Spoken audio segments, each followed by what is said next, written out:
Yo, what's up guys? So, I'm back with another video and yeah, it's going to be a little bit sit down informational type of voiceover video, but I wanted to share with you guys this because I'm experimenting with this for 3 months right now, and I think it's a really good way to elevate your training if you're advanced. So, since we are talking about advanced training, you probably use compound lifts with heavier weights. So, like 400 pound squat or 200 kg squat, basically. So, your joints probably, yeah, feel the pain, or maybe not because your joints are fine, but they will feel the pain at some point, and maybe for me, this was my worst thing. I couldn't, before my leg sessions, I couldn't really warm up properly to my knee, and it was always hurting. Maybe it was from my ankle, which I tried to use ankle mobility exercises, but to be honest, I think it was just the warm up wasn't completely right, because at the last set my knee wasn't hurting at all because I probably warmed up enough. But by the way, I did like 5 or 6 warm-up sets before my first top set, so yeah, I don't know, but let's leave it out. So then I found out about this from Chris Bumstead actually, which is, we all know, yeah. So this is pre-exhausting. It's a more advanced technique because I think a beginner shouldn't use that. An intermediate uh, can leverage it and can use it really well. I experimenting with it with my leg exercises and as well as with some of my back, or experimented with it in my back training too. On chest days, I'm not really fucking with it. It's got, but I will maybe because, but you know, I just wanna fucking top my bench set. So yeah, I'm not gonna pre-exhaust it.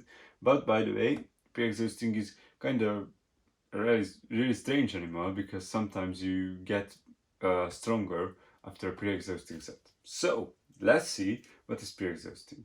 Pre-exhausting, so maybe it wasn't completely hearable. Pre-exhausting. So this is uh, basically, it's all about before you do your heavy lift or before you do a certain exercise, you do another one or other two, basically, or a few.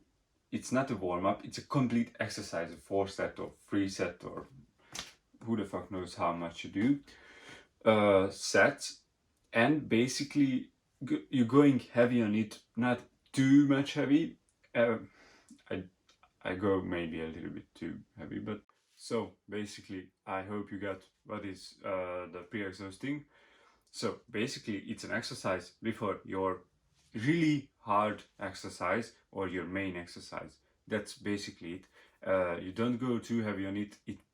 It is basically a warm-up set, but not completely, because the pre-exhausting is serves a purpose that you should at least a little bit try to fatigue or tire your leg. For example, do not go as heavy on squat, because, or at least not go up in weights too much, because you are going, I just say something, 225 for 10 reps, and basically now you pre-exhausted, you do 185 for 10 reps, but the same intensity, the same hardness. Basically, it will be so fucking taxing and hard to your body that it will be the same as 225, just you did before a few exercises, in order to not tear down your knees, your ankles, your lower back, basically, because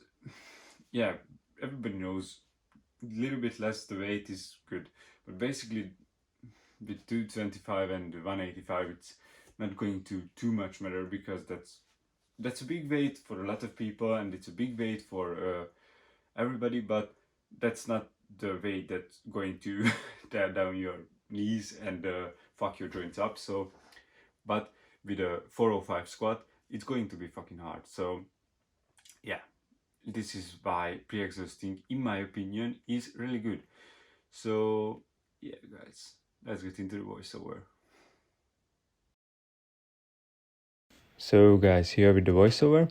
So as you can see, I'm doing RDLs at the moment, which I'm supersetting, by the way, with split squats, which are both really good leg exercises. I mentioned them before in my videos, but the point here is that I'm doing 3 sets of this superset with a higher rep count, like 15 to 20 on both exercises, but I'm going to almost failure, or maybe some sets failure, to really warm up my legs. So the thing here is I use my hamstring, of course, in my RDL, as well as my lower back. On split squats, you use your both of your leg muscles, basically your quad and your hamstring, as well as your glutes, which are also required in a good squat. So you basically warm up everything and a little bit pre-exhausted. But as you will see, my squat weight is not as high as it would be, but still not a low weight, just a little bit lower, which is, by the way, helped me a lot to not feel my knees, or feel less, because I still feel it sometimes, but sometimes it helped me a lot, a shit ton. And by the way, guys, you can do that with back. I do that with back when I did weighted pull-ups before my heavy pull down, and it's a really good way to, again, just, the thing here is to warm up the muscle and do an exercise for a muscle that will work on that compound lift that you wanna pre-exhaust. And as you can see here, shortly, my squat set is still very high, my intensity is still very high, and I'm pushing towards failure, and you will see that I almost failed, and I almost stuck under the bar, and yeah, I almost threw up because it was so goddamn hard. So I did 3 sets of pre-exhausting and then 4 sets of squats, and I hope you enjoy this voiceover. Back to the video. So guys, thanks for watching. I hope you guys enjoyed this video, and yeah, leave a like, leave a comment if you agree with me, and I'm seeing the next one. Goodbye guys.